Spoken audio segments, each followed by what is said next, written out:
Hey everybody, welcome to the greenhouse. I'm here with my buddy and greenhouse manager, Miss Joy Abbott. And we wanted to put together a short little video for you guys of a question that we get asked quite often, and when do I repot my houseplant? You know, when's that necessary? So we've got one that we feel like it's time. It's a little root bound. So we wanted to show you guys the process and how we kind of recognized it and all that good stuff. So I'll get y'all flipped around here and we'll let Miss Joy take it. So we've got here a ponytail palm, and it's a real lovely plant. You can see it needs some cleaning up. This is normal for the lower leaves to dry up like this, and so we're gonna just trim those off after.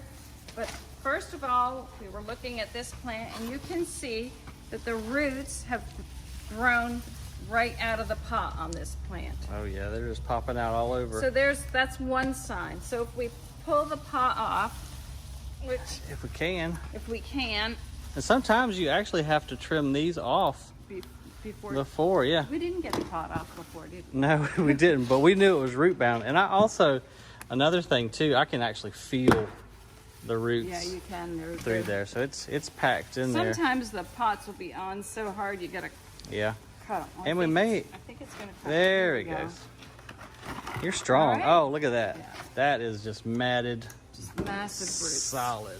So when you have a plant that's root bound like this and you're repotting it, you want to upshift it to a little bit bigger pot size. So this is the pot we're going to use here. It's a little bit bigger than what we had. Now, why just a little bit bigger? Why wouldn't you go real big if you wanted your plant to get big? Because when you have a lot of soil that's going to stay wet, too wet, it'll be too wet for the plant and you'll end up rotting the plant, rotting the roots of the plant. I got you. So you usually want to go up about 2 inches bigger than what the plant was already in. So this is a pretty good upshift for it, yeah. Now another thing here, the roots are so tight, it's like the pot itself. Nothing's going to penetrate that. Right. So that might be one of your clues when you're watering. If it's not soaking in, it could be just running right around that root ball and out the bottom of the pot, right? Right, so oftentimes if you're watering your plant, you think you've watered it well because it's running out the bottom, but if the plant is root bound or pot bound like this, the water just runs right out the side and down through the holes. Can't even get to the soil. Right, so so it's time to repot. Yeah, for sure. So one thing that is important to do is to just do a little scoring of the roots. So you can take your clippers and you can score down like this. It's actually cutting the roots. Oops. I'm gonna go around the pot and do that. And that's okay for the plant, huh? Yep, because what that will do is promote new roots to grow into the soil in the new pot, in the new soil. So it's kind of like just pruning a tree. You're just doing root pruning, and so those roots are going to just split into more roots, and so it's actually beneficial. Now this one is really root bound here, and I'm just going to trim some off the bottom. Yeah, he's really matted together. And I've got a big ponytail palm at home that I probably need to do the same thing to, but they're really nice accent plant for the home. They have that big bulbous trunk to them that's just it's kind of unusual and neat.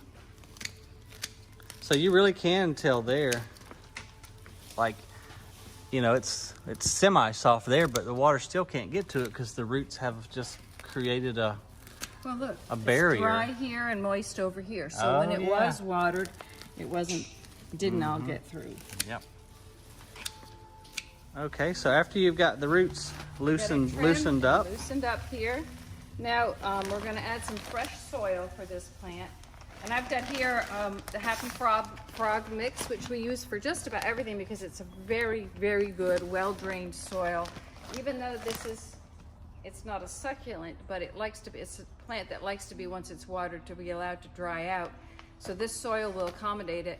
Or you could use a cactus soil mix, which we are out of right now, but will be coming in shortly. Yeah, and I just saw that too, that has mycorrhiza, which in the other videos we've touched on is really beneficial for the root system. Right. I'm not going to open this bag, I'll grab it from you. Sure.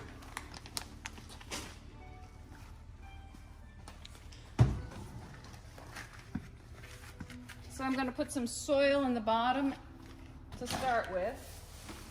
I'm going to put my plant in to see what the height is. Now I've put too much in the bottom here. You can see the plant is above the lip of the pot. Yeah, and where do you want it? So we want the plant to sit about an inch, depending on the plant, inch to an inch and a half or 2 inches from the top. One important thing to remember is not to bury the plant any deeper than the original soil. So this is the level we want right here. Because a lot of plants actually breathe, you know, through the skin on the trunk, and if you bring that soil, even sometimes even just a little bit up, It suffocates. it'll suffocate. Yeah, it will. So this looks about right. We've got a nice space around there, so I'm just going to put the soil in. As you put soil in, be sure that you tuck it down in with your hand, or if it's a narrow space, use a pencil or something. You do not want any air pockets in your soil. Okay. If you have air pockets, your roots are going to suffer. And packing it down too, well, when you do water, it helps, you know, retain moisture for a little bit longer, which is okay as long as we allow it to dry, you know, to continue to dry. To drain through, Yeah. Especially this plant, this likes to be well drained. Yeah. But I love the trunk of this one. It's so cool. All right, so you got them all nice and packed in there and filled all the way around. And here's the space. Now the reason I leave a space, when I go to water it, I'm gonna let the water in. It's gonna fill right up to the top of this pot. And this way it won't wash out any soil, and then the water will drain through the plant. Oh, I got you. Through the soil, and this way you're not washing soil out. Awesome. So I think probably the next thing this plant needs is some cleaning up. Needs a little haircut. Are these brown leaves underneath. And we're just gonna clean it up and trim them off. That'll look much better. And then I guess the other thing that we could do is top dress with a little Osmocote Absolutely. fertilizer, which is a slow release, and will feed this plant for 6 months. So every time you water, it will release a little bit of fertilizer. Your plant will appreciate a little boost of fertilizer if you've pruned it back or repotted it. Yeah, but this one's gonna appreciate just being able to have a little something to drink and let those roots sprawl out again and find some new nutrient and just do a little growing. So after you've got your plant repotted, you always want to give it a nice thorough watering. That sets the soil down in there, and those roots have a chance to have a drink and reestablish themselves. I think we got them all. That looks so much better. It does look better. Looks awesome. I love this one too because it's got that tropical feel to it, which I love anything to do with tropical. Here and look at it. Yeah. It's beautiful. Oh yeah. Who wouldn't want that in their house? Nice job.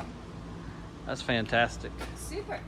All right. Well, thank you, Miss Joy. We appreciate you doing that for us and showing us how to do that. Hope you enjoy the video. Yep. And if you do find this content interesting, now's a good time to hit that like and subscribe right down there.